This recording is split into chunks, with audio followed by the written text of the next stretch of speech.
अच्छा सर, मुझे ये बताएं आसिम साहब के जीएफएस पे आपका माइंडसेट क्या कहता है? अब जो होना था हो गया ना, चले फाइलें होगी।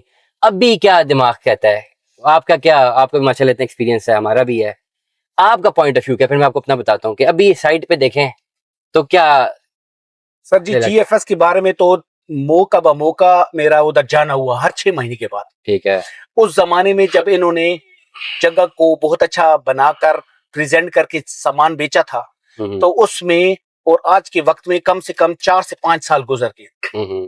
और हर 6 से 8 महीने के बाद मैं जाता हूँ, साइट का विजिट करता हूँ और इन्हीं की कंपनी की गाड़ी पर जाता हूँ, ताकि वो इस चीज के गवाह रहे कि भाई आप आ रहे नहीं आ रहे। तो मुझे अपना अंदाजा ये हुआ कि इन्होंने जो है ना, पिंडी इस्लामाबाद पे आकर इनको इस जगह का पता ही नहीं था कि भाई ये क्या करते हैं कि जब बंदा 1000 कनाल जमीन ले रहा हो और बंदा पहले 100 कनाल जमीन ले ले और पीछे 900 कनाल पेंडिंग हो और अब पूरी कायनात पर बेच दे, तो वहां के इलाके वाले समझ जाते हैं कि यार इस बंदे ने ना बहुत ज्यादा पैसे कमा लिए और अभी हम जो है ना अपनी जमीन इस पर महंगी बेचेंगे। तो ये हो गया जीएफएस के साथ उनका डेड लॉक। ये आपको लगता है? बिल्कुल, मुझे डेड लॉक में फंस गए। डेड लॉक के फंसने का मतलब ये हुआ कि भाई उनके पास इतनी जमीन नहीं है जितने उन्होंने बेच दिए। अभी उनके पास इतने पैसे भी नहीं है कि वो लोगों को वापस कर करके वो जो पैसे लिए उनको ओन कर ले अपनी जमीन में, अपनी गलती वो उसमें फंस गए। तो जो जमीन उनके पास पड़ी है वो यही उनकी तो रोजी रोटी है और इसी के ऊपर वो बेच रहे हैं, सब कुछ पैसे कमा रहे हैं। नहीं तो अभी उनका जो दफ्तर है और साइट बदल गई, इनकी साइट क्यों बदली है ये समझ से बाहर है। पहले कुछ और साइट थी, अब कोई और साइट है। पहले जो साइट थी वो बहुत ज्यादा वेल डेवलप थी, उसका गेट बना हुआ था, उसके अंदर घर बन रहे थे। उधर क्या मसला है अभी? पता ये लगा कि वो जो साइट थी वो भी इन्होंने परचेज करने के खाते में कहा, जब इन्होंने फुल पेमेंट नहीं दी या जो भी मामलात इनकी सेटल नहीं हुए तो उस बंदे ने वापस इनसे ले ली। तो अभी जो सी पैक के ऊपर इनकी लोकेशन है, हाँ जी, आपको क्या लगता है ये ठीक लोकेशन है?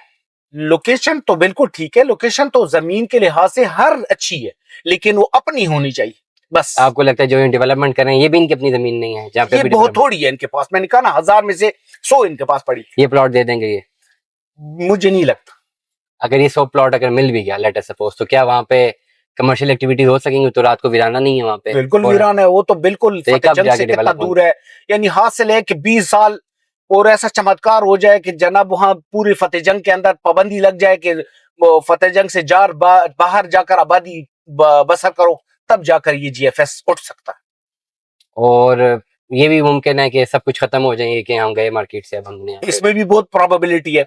और इस तरह बहुत सारी रूमर भी हैं जिनमें इस तरह की बात कही हुई है कि इनके जो बड़े बड़े ओनर्स हैं उन्होंने कहा कि भाई पिंडी इस्लामाबाद की ये जो चीज है ये डेडलॉक में फंस गई है, इसमें से जितना पैसा है फेच करो और यहाँ से रफू चक्कर हो जाए। ये भी नहीं है तो क्योंकि मैं खुद कराची जा चुका हूँ उनके दफ्तर में, और उनके जो वहां के जो प्रोजेक्ट हैं बहुत अच्छे हैं। इधर के जो प्रोजेक्ट के हेड हैं वो सारे झूठ बोलते हैं, कोई सीधी बात नहीं करता। उनके प्रोजेक्ट की तुम बात करो तो उनका जो कॉन्फिडेंस लेवल है और इनका कॉन्फिडेंस लेवल में जमीन आसमान का फर्क है। तो क्यों लोगों को कॉलिंग कर रहे हैं रोजाना के? मैंने अर्ज किया ना कि ये एक रूमर है कि उनका ये मुद्दा है कि जितना पैसा यहाँ से निकाल सकते हो निकालो और बस बाद में देखेंगे। Thank you so much Asim साहब, देखते हैं कि जीएफएस 7 आगे क्या दिखाता है।